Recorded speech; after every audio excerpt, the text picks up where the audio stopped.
अस्सलाम वालेकुम, कैसे हैं आप सब लोग? नाज़रीन, मुझे बहुत खुशी होती है जब इनबॉक्स में या कमेंट्स में आप लोग अपने मसाइल डिस्कस करते हैं मेरे साथ, या मेरी बहनें जो सवालात पूछती हैं, इन्फॉर्मेशन चाहती हैं, और मैं फिर अपनी भरपूर कोशिश करती हूँ कि जो भी किसी का सवाल है उसको सर्च करके, ढूंढ के, लोगों से पूछ के, इन्फॉर्मेशन इकट्ठी करके तो मैं सेटिस्फैक्ट्री रिप्लाई करूँ।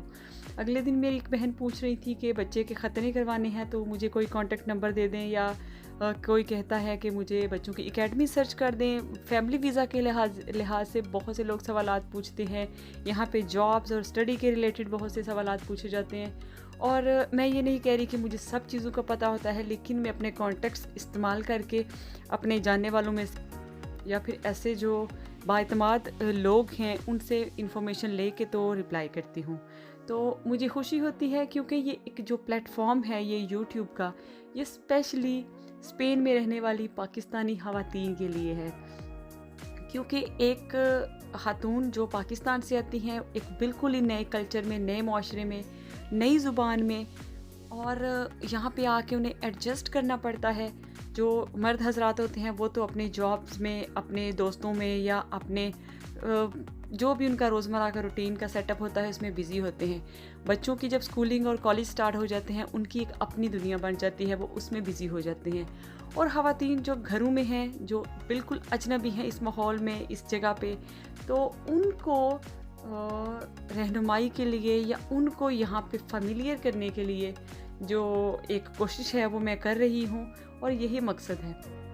तो फ्रैंकली जो भी इन्फ़ो या कोई भी मालूमात या कोई भी मसला वसाइल आपको यहाँ पे दरपेश होता है या आपको पूछना होता है तो आप मुझसे पूछ सकते हैं।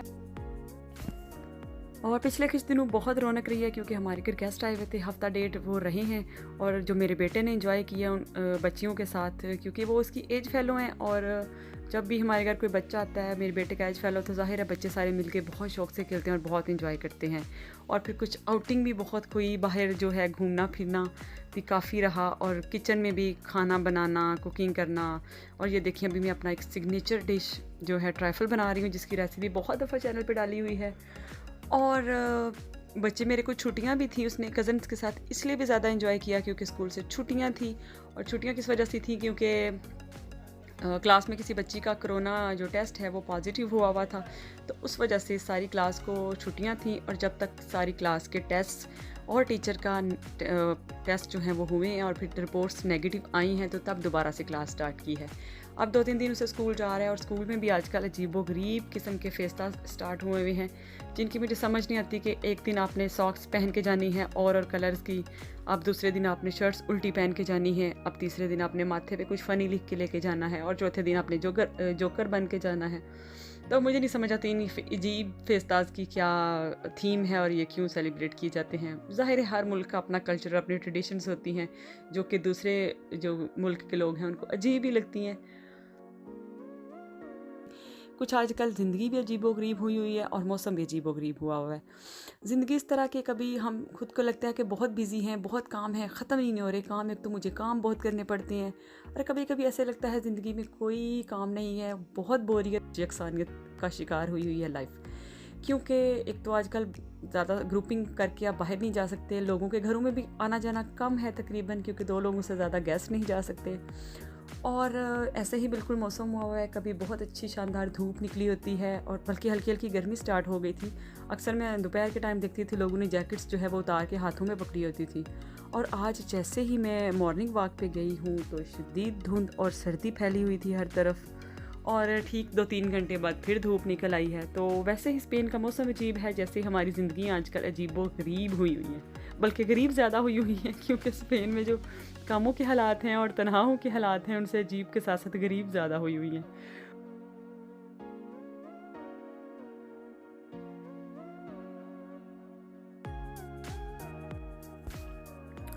और एक बड़ी ही ज़बरदस्त टेक्निक मैंने आपसे के साथ शेयर करनी है।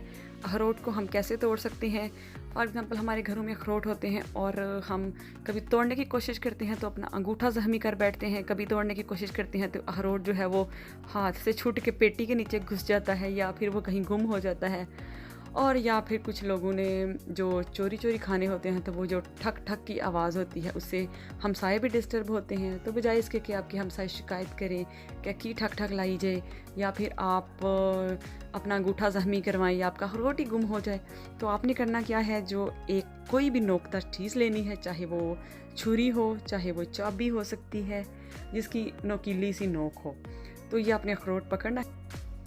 आपकी जो अखरोट की ऊपर वाली साइड है वहाँ पे थोड़ी सी जगह होती है बिल्कुल नर्म, आपने उसके अंदर नाइफ़ को घुसा के तो उसको क्लॉकवाइज घुमाना है। जैसे ही आप उसको क्लॉकवाइज घुमाएंगे तो वो टूट जाएगा और आपका बड़ा ही पुरस्कून तरीके से जो है अखरोट है वो आप निकाल सकते हैं। ये अभी मैं आपको चाबी के साथ भी करके दिखाती हूँ। मतलब ये है कि अगर आपके पास इमरजेंसी में कोई भी चीज़ अवेलेबल है जो नोकदार है या लोहे की है, प्लास्टिक की है, आप उसके साथ बड़े ही आराम से अखरोट तोड़ के सुकून के साथ बैठ के खा सकते हैं। और अगर आपको आज की वीडियो अच्छी लगी है तो इसको लाइक और शेयर कर दें और दुआ में याद रखिए। अल्लाह हाफ़िज़।